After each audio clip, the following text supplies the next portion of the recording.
Dear students, welcome to study room. आज grammar के इस क्लास में मैं आप लोगों को प्रेजेंट परफेक्ट टेंस बताऊंगा, सो बहुत ध्यान से अच्छे से समझिएगा। डियर स्टूडेंट्स, ये टेंस आपके लिए बहुत इंपॉर्टेंट है, ख़ासतौर से क्लास 9, क्लास 10, क्लास 11 के बच्चों के लिए जो सीबीएसई में हैं या यूपी बोर्ड से ही हैं। इन बच्चों के लिए ये टेंस इसलिए इम्पॉर्टेंट है क्योंकि ग्रामर का जो सेक्शन आता है आप लोगों का, चाहे ओमिशन एडिटिंग या और भी क्या नाम है, पैराग्राफ बेस्ड क्वेश्चन आता है ग्रामर का, उसमें से 2-4 मार्क्स आपको इसमें से ज़रूर मिल जाते हैं प्रेजेंट परफेक्ट टेंस पे। इसलिए इसको बहुत अच्छे से समझिएगा। दूसरा रीज़न ये भी है कि पास्ट इंडेफिनिट और प्रेजेंट परफेक्ट में ज़रा सा डिफरेंस होता है, इसीलिए इसको ध्यान से समझना ज़रूरी है इस टेंस को। तो चलिए देखते हैं कि कैसे होता है। पहले तो हम ये देख लेते हैं कि किस तरह की बातों को कहने के लिए या किस तरह के सेंटेंसेस को लिखने बोलने के लिए हम इस टेंस का यूज़ करते हैं। तो ये कुछ 2-4 पॉइंट मैंने आप लोगों के लिए तैयार किए हैं, लेकिन ज़रूरी नहीं है कि सिर्फ इतना ही होता है, और भी बहुत कुछ हो सकता है, लेकिन 90% से ज़्यादा इसी में कवर हो जाएगी, इन 4 पॉइंट्स में कवर हो जाएगा।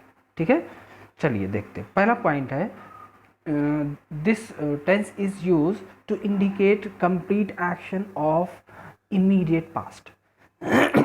अभी अभी पास्ट में जो एक्शन कंप्लीट हुआ है, ठीक है, ज़्यादा देर नहीं हुई, वहाँ पर यही टेंस यूज़ होगा। जैसे he has finished his homework, उसने अपना होमवर्क कर लिया है, तो अभी अभी किया, यानी ज़्यादा टाइम नहीं हुआ। दूसरा है to indicate a past action that is still continue, ऐसा पास्ट एक्शन जो अभी भी चल रहा है। For example, we have completed 5 years in this school, हम इस स्कूल में 5 साल कंप्लीट कर चुके हैं, मीन्स अभी भी पढ़ ही रहे हैं, ऐसा नहीं छोड़ दिए।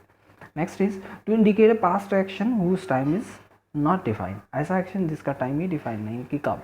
जैसे आई हैव रेड दिस, मैं ये बुक पढ़ चुका हूँ, टाइम नहीं पता। ठीक है। Next, to indicate past action whose effect is still continue, ऐसा एक्शन पास्ट में जो हुआ है ख़त्म भी हो गया, लेकिन उसका असर अभी भी है। जैसे कि she has cut her finger, उसने अपनी उंगली काट ली, तो उंगली काटने का काम तो ख़त्म हो गया, लेकिन उसका असर अभी भी है, जैसे दर्द होना, ब्लीडिंग होना वगैरह वगैरह। आगे देखते हैं कि हम लोग इस सेंटेंस को, इस तरह के सेंटेंस को फॉर्म कैसे करते हैं, क्या रूल और फार्मूले होते हैं। तो पहला केस है जब हम अफर्मेटिव सेंटेंसेस बनाएंगे। कैसे करेंगे, पहले सब्जेक्ट फिर हैज़ प्लस, यानी सिंगल सब्जेक्ट, फिर हैज़ प्लस वर्ब का जो मेन वर्ब है, मेन वर्ब का थर्ड फॉर्म लगाएंगे, फिर ऑब्जेक्ट, फिर अदर। फिर उसके बाद हम एग्जाम्पल देखें, जैसे कि Dhoni has just played, Dhoni भी खेल चुका है। अगर प्लूरल रखेंगे तो वही हैज़ की जगह हैव हो जाएगा, बाकी सब वैसे ही रहता है। एग्जाम्पल जैसे we have study in school for 4 years। ठीक है। आगे देखते हैं, अगर हमें इंट्रोगेटिव बनाना है तो क्या करेंगे। इंट्रोगेटिव आपको पता ही है, 2 तरीके के, यस नो क्वेश्चन और W question. Yes no question मतलब हेल्पिंग वर्ब से बनने वाला, तो हेल्पिंग वर्ब में क्या है, हैज़ जो हेल्पिंग वर्ब है वो पहले आ जाएगा। जैसे इसका फार्मूला क्या होगा, has plus single subject plus verb का थर्ड फॉर्म प्लस ऑब्जेक्ट देना अदर।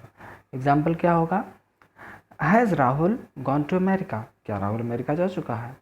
अब मैंने आई का केस भी इसी सिंगल में ही डाला हुआ है, जैसे कि have I behave rudely.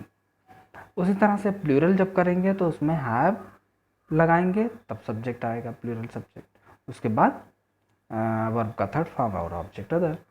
For example, have they bought their books, क्या वो लोग अपनी बुक्स खरीद चुके हैं, तो प्लूरल जब होगा तो हैव। उसी तरह के जब हम डब्ल्यू एच क्वेश्चन बनाएंगे तो उसमें सिंगल सब्जेक्ट के साथ हम लोग ऐसे ही करेंगे, पहले डब्ल्यू एच वर्ड लगाएंगे, फिर हैज़ लगाएंगे, फिर सब्जेक्ट लगाएंगे सिंगल वाला, फिर वर्ब का थर्ड फॉर्म लगाएंगे, फिर उसके बाद ऑब्जेक्ट और अदर।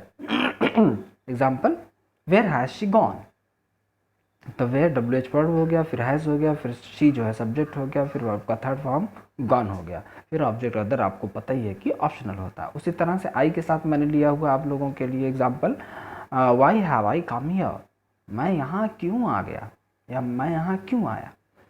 तो उसमें भी क्या है, डब्ल्यू एच वर्ड हो गया, फिर हैव हो गया, और फिर सब्जेक्ट हो गया आई, फिर वर्ब का थर्ड फॉर्म कम, फिर हियर जो है वो ऑब्जेक्ट और अदर में। ऑब्जेक्ट नहीं अदर। तो आई का केस, आई के साथ हैव लगेगा, हमेशा ध्यान रखिएगा।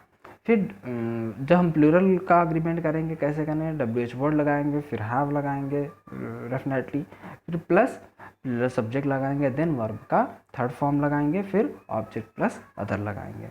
ठीक है।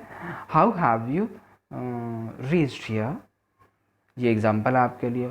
What have they learn in 6 months, उसी तरह से ये और एग्जाम्पल्स हो सकते हैं, आप चाहे तो अपने हिसाब से। आगे बढ़ते हैं। थर्ड केस में क्या होता है, जब हम नेगेटिव बनाते हैं तो क्या होता है, पहले हम सब्जेक्ट लगाएंगे, फिर हैज़, जैसा कि हमने पहले ही आपको वीडियो में मैंने बताया था कि हेल्पिंग वर्ब के बाद आप नेगेटिव वर्ड यानी नॉट लगा दीजिए तो आपका सेंटेंस नेगेटिव बन जाता है। इसी में ऐसे फॉर्मेशन होगा। कैसे, फॉर्मूला है subject plus has plus not plus verb का third form, then object and other. Example, Rahul has not gone to America, मैंने उसी अफर्मेटिव सेंटेंस का नेगेटिव बना दिया आप लोगों के लिए। तो आप इससे और भी डिफरेंट करके क्या नाम है, प्रैक्टिस किया करिए। उसके बाद प्लूरल सब्जेक्ट के साथ subject plus have plus not, फिर वर्ब का थर्ड फॉर्म, फिर ऑब्जेक्ट और अदर। बच्चों, मैं एक चीज़ आपको सजेशन देना चाहता हूँ कि जब भी आप प्रैक्टिस करें तो जितने भी मैंने फार्मूला तैयार किए हैं उन फार्मूले पे बेस्ड कम से कम 3-3, 4-4 एग्जाम्पल्स खुद से ज़रूर लिखिए, और हर एग्जाम्पल में सब्जेक्ट और वर्ब ज़रूर चेंज होना चाहिए, इससे आपकी प्रैक्टिस अच्छी होगी। उसके बाद मैंने आप लोगों के लिए इस वीडियो में एक नई चीज़ ऐड की हुई है, वो है कि कुछ और एग्जाम्पल जो आपको कंफ्यूज करते हैं और इससे आपकी कंफ्यूजन भी दूर होती है। ठीक है। जैसे आप मैंने तो बना दिया, एक एग्जाम्पल भी दे दिया, तो उससे बहुत मन सेटिस्फाइड नहीं हो पाता है, तो इसके लिए मैंने कुछ और एग्जाम्पल्स दे रखे हुए हैं। इससे आपका जो डाउट है उससे रिलेटेड या और भी जितने भी डाउट्स होते हैं वो क्लियर हो सकते हैं। उसके बाद भी अगर कुछ डाउट होता है बच्चों तो आप कमेंट सेक्शन में मुझसे पूछ सकते हैं, तो मैं उसको कोशिश करूँगा कि ज़रूर उसको क्लियर करूँगा आप लोगों के लिए। ठीक है।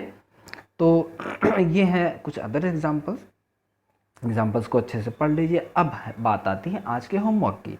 इस टेंस का जो होमवर्क है वो आपके लिए ये है कि मान लिया कल कोई फेस्टिवल है और आपने उस फेस्टिवल को लेकर, जैसे मान लिया दीपावली है, ईद है, एनीथिंग, कोई फेस्टिवल हो, तो आप कल ही है, आपने उसको लेकर क्या तैयारी की है, साथ ही साथ आपके फैमिली मेम्बर्स ने, आपके फ्रेंड्स हैं, आपके भाई बहनों ने क्या क्या तैयारी की हुई है, उसी के बारे में आपको पैराग्राफ लिखना है।